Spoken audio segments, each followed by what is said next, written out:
Bonjour à tous. Alors aujourd'hui, on se retrouve pour une vidéo de cube et on va parler de ce cube-là, qui est un petit peu particulier. Regardez pourquoi.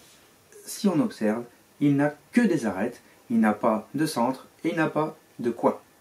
Alors c'est ce qui le rend particulièrement facile à réaliser. Si vous regardez bien, lorsqu'on le tourne, on a un ensemble de 4 petites pyramides là, qui tournent sur elles-mêmes. Et pour le résoudre, il ne suffit d'apprendre qu'un seul algorithme qui est en plus assez facile à trouver. Donc si vous voulez le résoudre, c'est maintenant.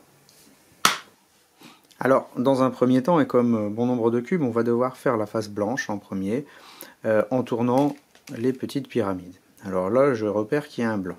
Je tourne d'un quart de tour pour voir ce qui se passe et hop, voilà, je l'ai mis en face. On a un autre blanc. Si je tourne d'un quart de tour, je le mets à la bonne place, sauf que j'ai fait partir celui-ci. Donc là, on va réutiliser une technique qu'on utilise souvent dans le 2x2 ou 3x3 ou d'autres. Je bascule sur le côté pour protéger mon blanc. Je monte le blanc que je dois placer. Et je reviens avec mon blanc que j'avais protégé. Voilà. Et maintenant, il ne reste déjà plus qu'un seul blanc à placer qui se trouve ici. Donc regardez bien s'il n'est pas au bon endroit. Je peux le basculer comme ça, d'un quart de tour, et je le mets en position d'arête verticale. Et ensuite, regardez, je le monte comme ceci, et il est à la bonne place, mais j'ai fait partir mon blanc vert. Donc encore une fois, je le bascule, je monte mon blanc orange, et je reviens mettre mes arêtes à la bonne place. Voilà, on a la face blanche qui est terminée, et maintenant on va devoir faire les arêtes verticales. Alors les arêtes verticales, comme ici on en a une qui est bien placée, je le sais parce que ça correspond avec les couleurs de gauche et de droite. À gauche j'ai du bleu, à droite j'ai du orange, et là c'est la même chose.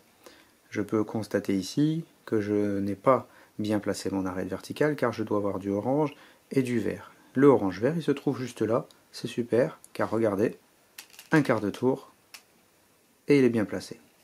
Ici, je dois avoir du vert rouge, c'est super, un quart de tour, et il est bien placé. Alors c'est ça qui est bien avec ce cube, c'est qu'en général, il suffit de faire des petits quarts de tour pour bien placer les arêtes. Hop, il est bien placé.